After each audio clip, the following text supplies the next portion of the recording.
The last hand takes place during three-handed play. We've got a very interesting blind versus blind scenario where the second biggest stack doesn't want to raise at all. Big blinds should raise this limp with 42% of hands. And there is some limp raises, but ace-jack off should mostly limp call, so well played by both players here. Now after this flop we have an unusual scenario where big blind has a range disadvantage on this flop, so he shouldn't bet too much. At jack 4 with two backdoors is a nice hand to see bet.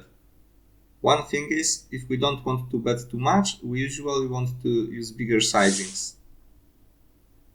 On the turn, Lex gets draw to gutshot and bets pretty big. That's solver approved, but with exact combo, solver prefers to overbet that turn. On the river we have a mixed strategy. We want to have two sizings, and in overbets we should have mostly two pairs and some bluffs. And jack 4 off is the worst hand we get to the river with, so it makes a perfect bluff here. It might look like a punt at first sight, but big respect to Lex for pulling off this huge bluff in a very tense final table moment. Now let's see the last hand, which takes place almost on a direct bubble. We're 5 spots away from the money in a big field tournament. Action starts with a raise from early position from big stack and flat call from another big stack on the cutoff. Now action is on former WSOP and EPT champion Hossein Ensan with 8 big blinds left. This is a very intense ICM spot, but should he fold to the money or go for it? Let's go to our scenarios on direct bubble. And we have one that should fit almost like a glove. We have some big stacks here and small blind with 6 big blinds. Here we can see that he should be folding ace-10 off and continue only with less than 6% of hands. Let's take a look at another closest scenario. Here we have a few more blinds, but our range versus two big stacks stays more or less the same, with a little bit more than 6% of hands this time. This spot is a bit better because we have some fold equity. After these two scenarios we've checked, we can be pretty sure that squeezing with ace-10 off is a mistake. Now let's look at this exact spot that I imported from HRC. Here we can see that it's not that close, we should be much tighter than in the previous scenario. So jamming ace-10 off in reality is even worse. Why is that? We have to look at bubble factor here. It's extremely high and it's more than 3 against everyone. And it's because it's a big field tournament, so 8 big blinds in reality almost guarantees that we get to the money without playing a hand. In our pre-solved scenarios we have a smaller field tournament, where there is a much bigger chance that we will blind out before we get into the money if we just keep folding our hands, so bubble factor is smaller. Ensan decided to gamble here, and probably it's a case of being too rich to fold. Another hand and another clash of two schools of magic. Santa raised king-9 off on the cutoff, and that is perfectly fine open. Mikita decided to defend his jack-deuce suited, and we can see that this is on the edge and can be folded. On the flop we see a c-bet for 40% of the pot. Solver prefers to use smaller sizing with so low SPR, but I changed it so he can have only this one, because I'm not sure if he has multiple sizes here, and also it will show us more clear results. Badziakowski check-raised his bottom two pair, and solver sometimes does it, but it actually slow plays them more often than not. After this check-raise, Santa pushed the rest of his stack with his hand. We can see that with king of spades this is GTO approved play, so well played Santa.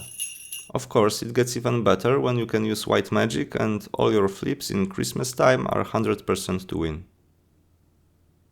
Oh, you have less. Less? Yes. No, 20 something. I don't have, I only have 100%, I don't have less. Maybe a little more. Less I don't understand. Vlad says he has 100%. Oh my gosh. Now let's take a look at another 6 setup hand from Triton London main event. We're on the final table and action starts with a raise from Juan Pardo. Jean-Noël Torre, who is sitting in next seat and is second in chips, 3-bet his pocket aces. Chip leader Steven Chidwick on small blind played cold 4-bet with ace-king suited and so far everything looks right. Of course, folding kings here on less than 20 big blinds is out of the question. But when Pardo was thinking if he should call or raise his hand, Jean-Noël got a little bit too excited and announced all-in out of turn. This changes a lot, because now Malacca style knows that he is very strong here if he is willing to commit almost 40 big blinds against the only player that covers him. And he still have to worry about Chidwick, who should be also pretty strong with cold 4-bet in this situation. I've played a bit with locking their ranges, and just this information still isn't enough to fold pocket kings. To do that, we need to have some really strong assumptions about J&T's range. If he ever bluffs here or can show pocket queens, this fold is pretty bad. But if he assumes that he would do it only with kings, aces and ace-king suited, and he blocks ace-king and kings, reducing the number of combos from 10 to 3, then he will face aces here more often than not. And don't forget Chidwick, who is still left to act. If his read is right, then folding kings is perfectly fine and he should call only with pocket aces here. Juan Pardo is one of the best that ever played this game, and he definitely knows what he is doing.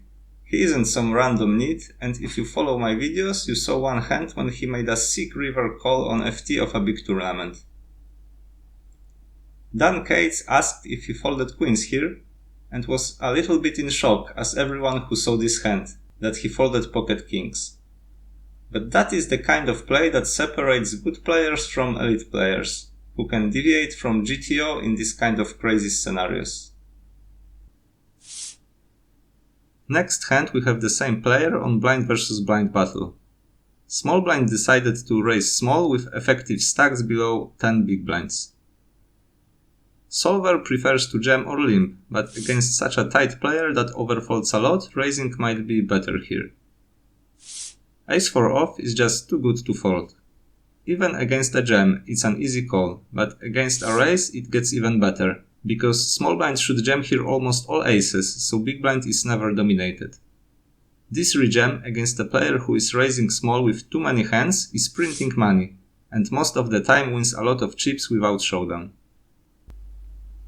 Hand starts with an open from the chip leader on early position.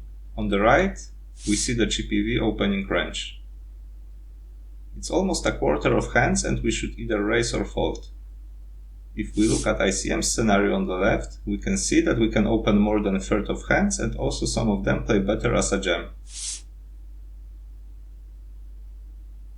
Action falls out to TonkaaaaP on big blind, who decided to 3-bet. In chip EV, he should call more than 70% of hands, jam 10% with almost all pairs and best aces, and raise small only with pocket aces and few bluffs. Now let's see the ICM range. Instead of calling 70%, now he should fold 70% of hands. Percentage of 3-betting stays more or less the same, but now there is more raising small and less jamming. Pocket aces are always raising small. Now we have a crossroad in strategies, because in chip EV there are no small 4-bets. Early position players should either jam, flat or fold. When we look at ICM, we can see that raising very small is better sizing in this scenario. There is not much more room to play, so the solver isn't calling too much out of position. He wants to mostly jam or fold. But there is one hand that benefits from clicking it back, and the GTO suggests to 5-bet with pocket aces all of the time. We have to remember that we should have few offsuit aces to balance them, and that is the hardest part of this strategy to get right. Against this 5-bet, hijack should call all pocket aces and 6-bet with queens, kings and ace-king, and big blind calling range should be aces only. Hand that looks like played in limit hold'em is actually GTO approved. Why is that? It's all about bubble factor and risk premium. In the chip EV scenario, when we put 2/3 of our stack, we're committed to the pot, so we might as well just go all in. But when chips value change because of ICM, we can 5-bet our A6 off for 2/3 of our stack and still fold it to a jam. What is also crazy in that hand, after this 5-bet, if there would be no bluffs in big blind's range, the early position player should fold his kings.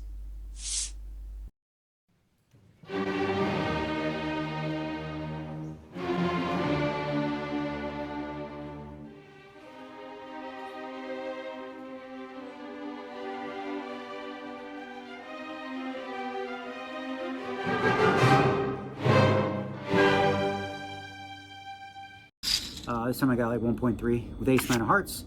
Espen Jorstad calls in the big. So far, Daniel's preflop game is perfect. Comes 10-9, 4-2 clubs. Check, check. Solver wants to bet with whole range on that flop, using mostly half pot sizing. First OOPSie. Turn is a 4.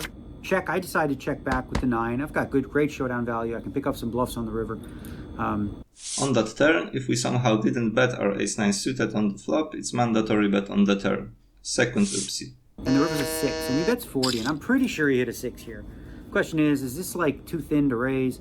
I really, the thing is, my instinct says I have the best hand. I should just raise and try to get paid a little bit here. But, you know, he can have a 10 here, he can have a 4, and just bet small, trying to get ace high to call. I just call, he has king 6. Good read that he has 6 most of the time, so why not raise? Solver wants to raise all good 9s for value. Third OOPSie in our third hand. After a raise from an early position from another big stack, Martin decided to 3-bet his king 5 suited. Now we can look at solver ranges, and you have to agree that it looks pretty savage. The most common action is all-in 3-bet for 65 big blinds, with almost a quarter of range. Almost all aces want to jam here, and a lot of suited kings. King 5 suited is pure all-in here, but we can see that king 6 sometimes wants to raise with smaller sizing. To explain why this 3-betting strategy is so aggressive, we have to look at what happens after our jam. Early position players should fold everything except pocket aces. To understand this, we have to look at this in ICM scenario. These are the payouts for this tournament, and these are the stacks at the start of this hand. Low jack and cutoff have extreme bubble factors against each other, and almost no bubble factor against all other players. Bubble factor more than 3 means that the chips we can lose are more than 3 times more valuable than those we can win. Where does this number come from? Let's see ICM values of stacks in this hand.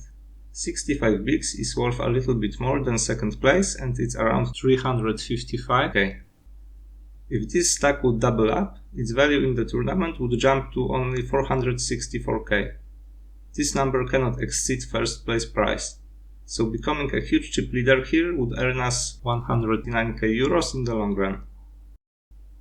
It's a nice number, but if we look at the other side of this coin, if we lose this hand, we go out empty-handed.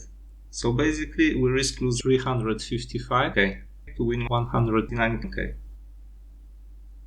In-game we saw fold from player on early position, but we can see that offsuit aces are good candidates to 4-bet sometimes. Now we will look at some post-flop play. Daniel raised on the button and got called by the big blind. We see a small c-bet, and that is the most common action on this structure.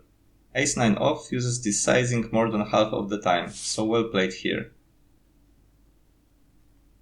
After queen on the turn, button should start to polarize and use only big sizing or check, with around 50-50 split. Ace-9 is almost pure checkback here. We see 9 on the river and a small bet from the big blind. If we look at GTO ranges, we can see a pattern here. Almost all 6s want to use smallest block bet sizing. Pair of 7s is worth 50% pot size bet, and 9s can bet even bigger. There are also overbets used by trips and better. Of course, solver isn't totally face up and mixes some very strong hands in every sizing. Okay, one big. I can raise this. Just in case. Now the decision is on Daniel, who mentioned raising, but called in the end just in case. That is playing scared, and solver don't have that kind of emotions. We can see that every 9 raises here for value. The only exception is 9-6, because this hand specifically blocks sixes that are the most common pairs that we beat after block bet. Played great this week, I think. Very, very happy with it. Very few mistakes. I hope you liked this video, don't forget to subscribe and see you next time. Bye.